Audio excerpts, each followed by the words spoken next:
Assalamu alaikum, students. Today I will tell you about the congestive heart failure, which is the causes and pathophysiological mechanism. Causes of congestive heart failure, pathophysiological mechanisms, and the major sites of drug action. Failure.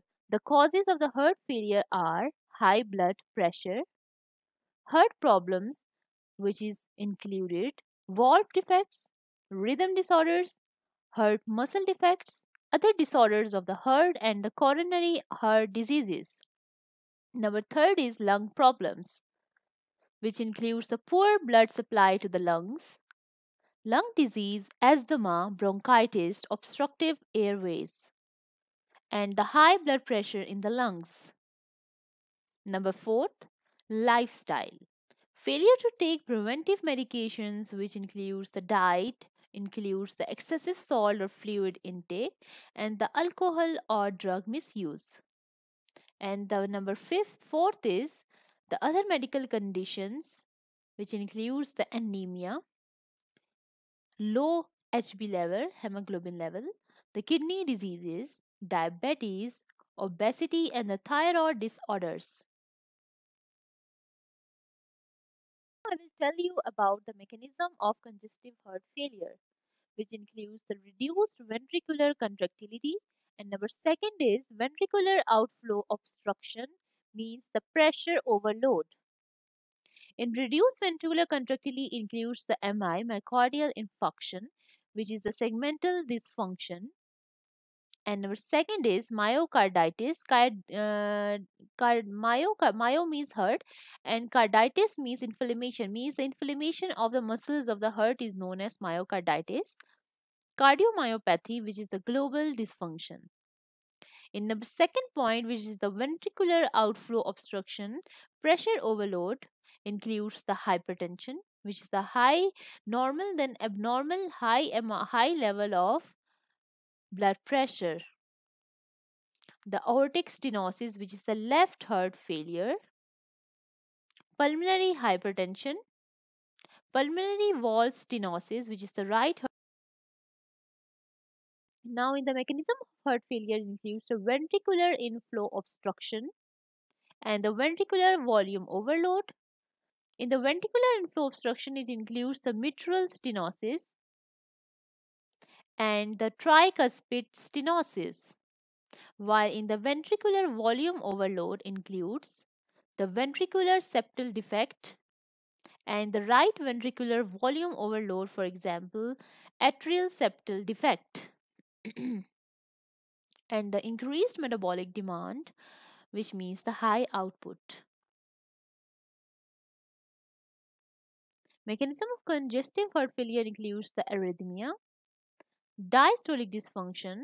In the arrhythmia includes the atrial fibrillation, abnormal high firing in the heart muscle, and the tachycardia cardiomyopathy. Tachycardia includes the high level of heartbeats, means 100 beats, more than 100 beats per minute is the tachycardia, less than 60 beats per minute is the bradycardia, and normal heart rate is the 72 beats per minute and includes the complete heart block, while in diastolic dysfunction includes the constrictive pericarditis.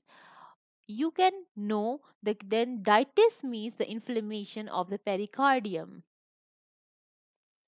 restrictive cardiomyopathy, and the left ventricular hypertrophy and fibrosis.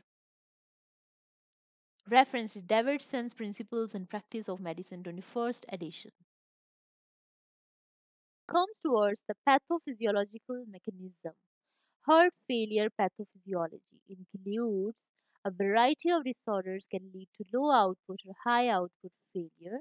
Here is the heart which having a very difficult way for congestion, and the aorta is also complaining it, and the ADH secretion from the heart says the increased sympathetic nervous system activity said that the ADH secretion have to release the ADH from the brain. The ADH, the sympathetic nervous system activity said the hey poor, the hurt, some sympathy.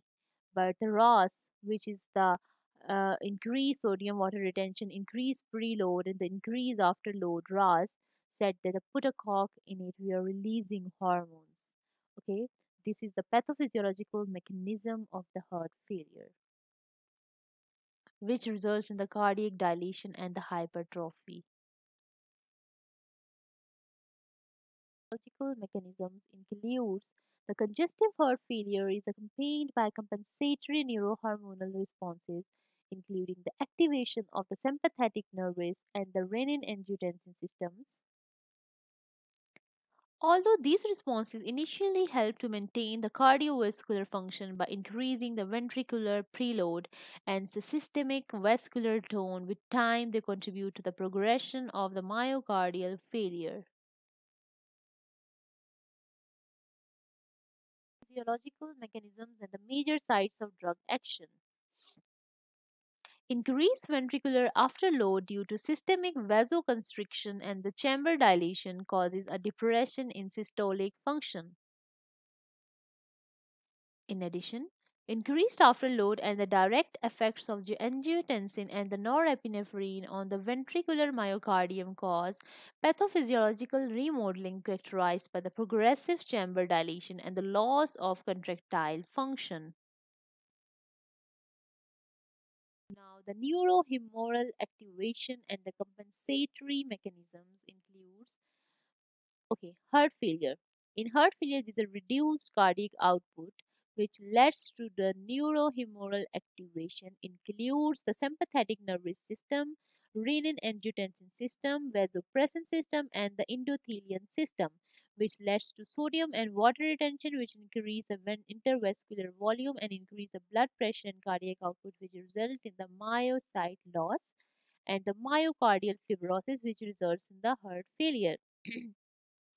And the neurohumoral activation leads to the vasoconstriction, increase the afterload, increase blood pressure and cardiac output, which leads to the myocyte loss and the myocardial fibrosis, which ultimately results in the heart failure, which is the reduced cardiac output.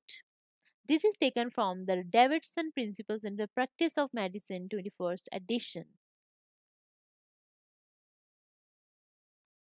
Thank you.